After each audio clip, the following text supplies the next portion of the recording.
Do you know why Moshe Feiglin will never set up a Palestinian state? Because Moshe Feiglin believes that there's no such thing as a Palestinian, period. And listen to my words very carefully. You can vote for Moshe, you cannot vote for Moshe. Doesn't matter. At the end of the day, this is what's important. If you believe that there's such a thing as a Palestinian people, in the end you will set up a Palestinian state. Nikuda, sof pasuk. Whether it's demilitarized, whether it's this ridiculous notion of autonomy, which doesn't work. If you believe that there's a Palestinian people, if you believe there's something called a Palestinian, in the end you will give them a state.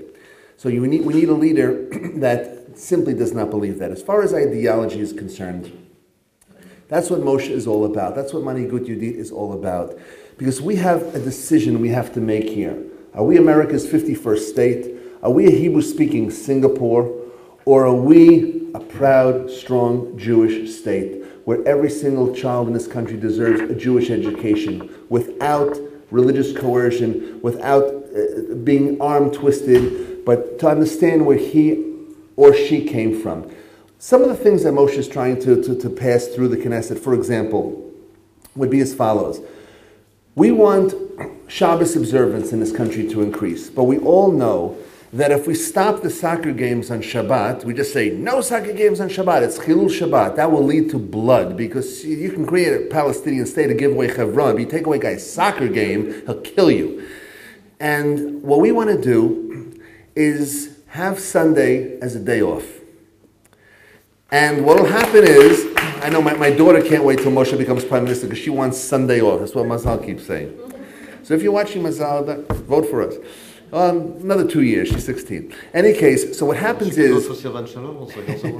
But I'll tell you what, but when we have that day off, we're going to then move the soccer games that are currently on Shabbat to Sunday.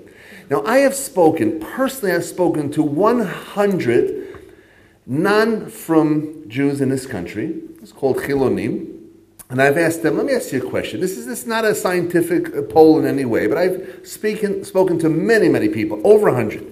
And I've asked them, listen, pal, if you're off on Sunday and the soccer game is moved from Shabbos to Sunday, does that bother you? Is that okay with you? Again, provided you're off on Sunday. Never once did I get the following response. My grandfather went to soccer games on Shabbat. My father went to soccer games on Shabbat. I will go to soccer games only on Shabbat. I've never received that answer even once. They will gladly do it. And then a few things happen. Not only do we have Shmirat Shabbat with a smile, without twisting anybody's arms, but we can go to the soccer games with them. And this is something that is lacking in this country, so lacking, us versus them, religious, secular. There's another thing that Moshe calls for.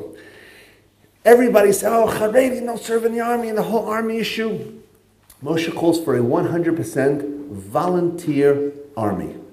100% volunteer army. You don't want to serve in the army? Stay home. Go to university, do what you want. There's more than enough chayalim out there who want to serve, who understand the true meaning of a Jewish army, since that we haven't had for 2,000 years, the great zechut of being in a Jewish army, and we want those. So these are the type of things that we could end this sinat achim. We could end this baseless hatred that we have, and we could figure out ways to do it. And we need a new approach. So yes, Moshe doesn't have experience. You're right, he has no experience in giving away land. He has no experience in sending 16 families into the cold, as Netanyahu has done in the last 2 weeks.